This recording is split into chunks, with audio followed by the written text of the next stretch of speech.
Dear Patriots, before the news starts, please subscribe to our patriotic channel by clicking the subscribe button. Give us a thumbs up to this video. Don't forget to leave your opinion below in the comments section. Share the news on Facebook and Twitter so your friends see it. Thank you. One of Fox News' most prominent journalists is leaving after 18 years. One important Fox News reporter is leaving the network after being loyal for 18 years. He started working at the network just 3 years after the channel launched. According to TVNewser, Fox provided a statement that James Rosen would be leaving at the end of the year. James Rosen is exiting the company at the end of the year, said a Fox spokesperson in a statement without providing further detail. James Rosen becomes infamous in 2013 when it was revealed that Obama's FBI was investigating him for simply doing his job. Rosen had obtained phone calls and emails after he reported on classified intelligence in North Korea in 2009. We are outraged to learn today that James Rosen was named a criminal co-conspirator for simply doing his job as a reporter. In fact, it is downright chilling. We will unequivocally defend his right to operate as a member of what up until now has always been a free press, said Michael Clemente in a statement. With all the fake news we are seeing on CNN, and all over the media, it is a shame when real journalists leave. Why do you think he is leaving? Do you think James Rosen will be missed?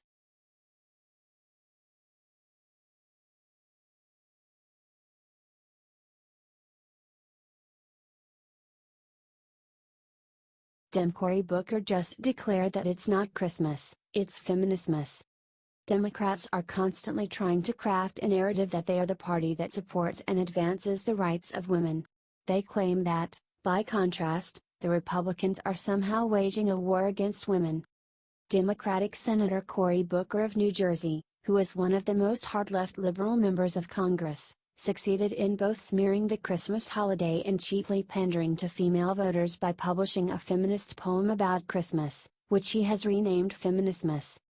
Senator Booker, who clearly has nothing better to do, posted on his Twitter account, on the 12th Feminismus/My True Love Gave to Me /Fair Rights and Wages/Reproductive Freedom /No Victim Blaming/No Body Shaming. His gross poem went on, no bullshit diets/gender bias broken/shame free breastfeeding/equality !proud working moms/male allies/no tampon tax/ and a grope free Christmas party. People immediately trolled Democrat Booker for his dumb poem. Wrote one Twitter user snarkily, should play well in Iowa. Added another, this is an embarrassing condescension to women masquerading as respect. A third probably said it best, writing, you would have to try quite hard to come off as more oleaginously phony and pandering than Cory Booker does. Do you think Democrats' outreach to women is a fraud?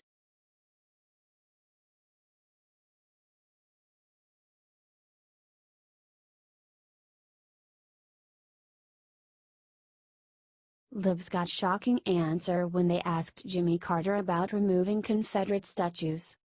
As even many Democrats are willing to admit, former peanut farmer and governor of Georgia Jimmy Carter was a total flop as U.S. president during his single term in office in the late 70s. Before Barack Obama entered the White House, President Jimmy Carter was seen as the most left-wing knee-jerk liberal to run our country in recent history. However, a liberal reporter recently got a very big surprise when she asked Carter questions about important topics affecting our country, and got answers very different from the predictable liberal ones she had been expecting.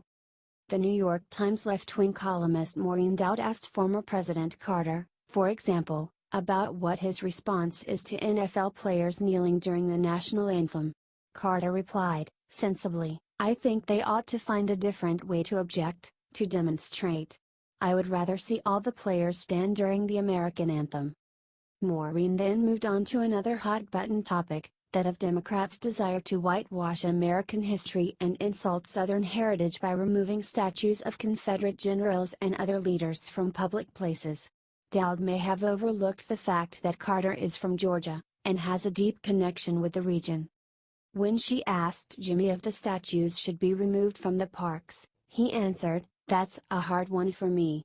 My great-grandfather was in Gettysburg on the southern side and his two brothers were with him in the Sumter artillery. One of them was wounded but none of them were killed. He continued, I never have looked on the carvings on Stone Mountain or the statues as being racist in their intent. But I can understand African Americans' aversion to them, and I sympathize with them. But I don't have any objection to them being labeled with explanatory labels or that sort of thing. Are you surprised that Jimmy Carter did not toe the liberal line on these key issues?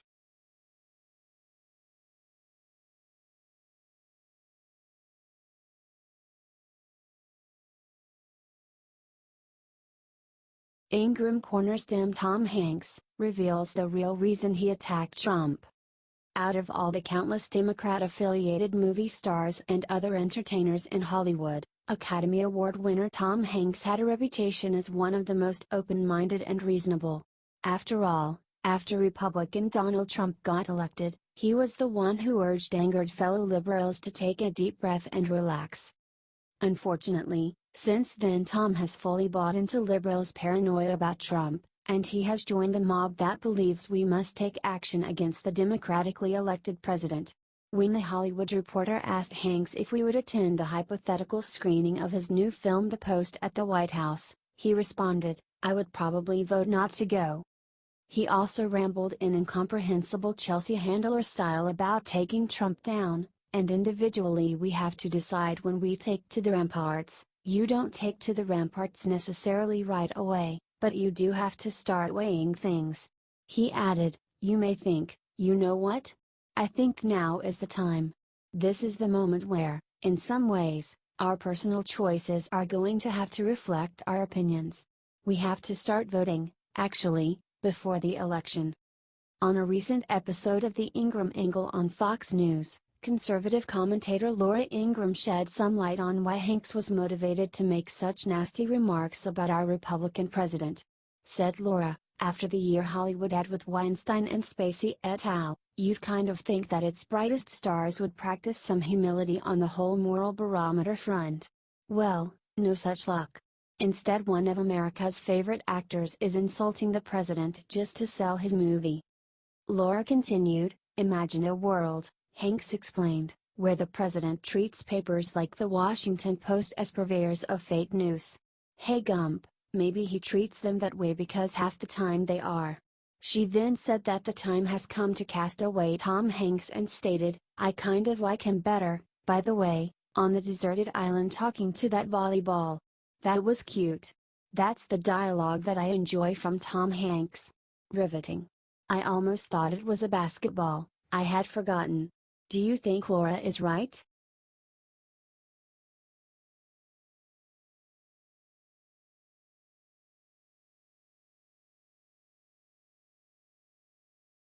NIT uses anonymous sources to accuse Trump of doing something disgusting. The New York Times made completely disgusting accusations against President Trump. What is their proof of these accusations? Anonymous sources. According to the NIT, Trump was enraged by all the foreigners who have come into the country since January. He went on to insult various nations of people. The NIT said he is infuriated 2,500 Afghans have come into the country because Afghanistan is a terrorist haven. He is infuriated that 15,000 Haitians have come here because they all have AIDS. And he is infuriated that 40,000 people from Nigeria came here because they should go back to their huts. Their proof? One person who attended the meeting and another person who was briefed about it by a different person who was there. These people, of course, wanted to remain anonymous. However, they even admitted that several other people at the meeting said these comments didn't happen. Several participants in the meeting told Times reporters that they did not recall the president using those words and did not think he had, but the two officials who described the comments found them so noteworthy that they related them to others at the time, they wrote. The White House put out a statement. General Kelly, General McMaster, Secretary Tillerson, Secretary Nielsen, and all other senior staff actually in the meeting denied these outrageous claims, and it's both sad and telling the New York Times would print the lies of their anonymous sources anyway.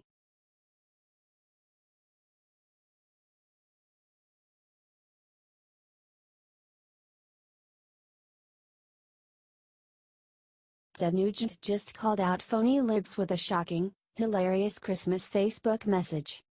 Famous 70s rock star has never been afraid to speak out about his strong pro-gun rights stance and his other conservative beliefs.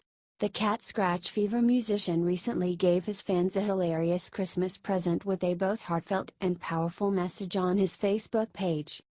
Posted Nugent above a joke photo of himself after having successfully hunted down Santa Claus. To all my Democrat friends, please accept with no obligation, implied or implicit, my best wishes for an environmentally conscious, socially responsible, low-stress, non-addictive, gender-neutral celebration of the winter solstice holiday.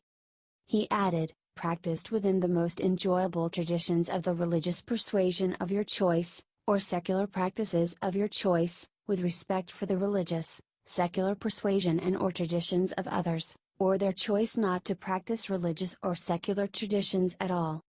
Ted continued, I also wish you a fiscally successful, personally fulfilling and medically uncomplicated recognition of the onset of the generally accepted calendar year 2017, but not without due respect for the calendars of choice of other cultures whose contributions to society have helped make America great.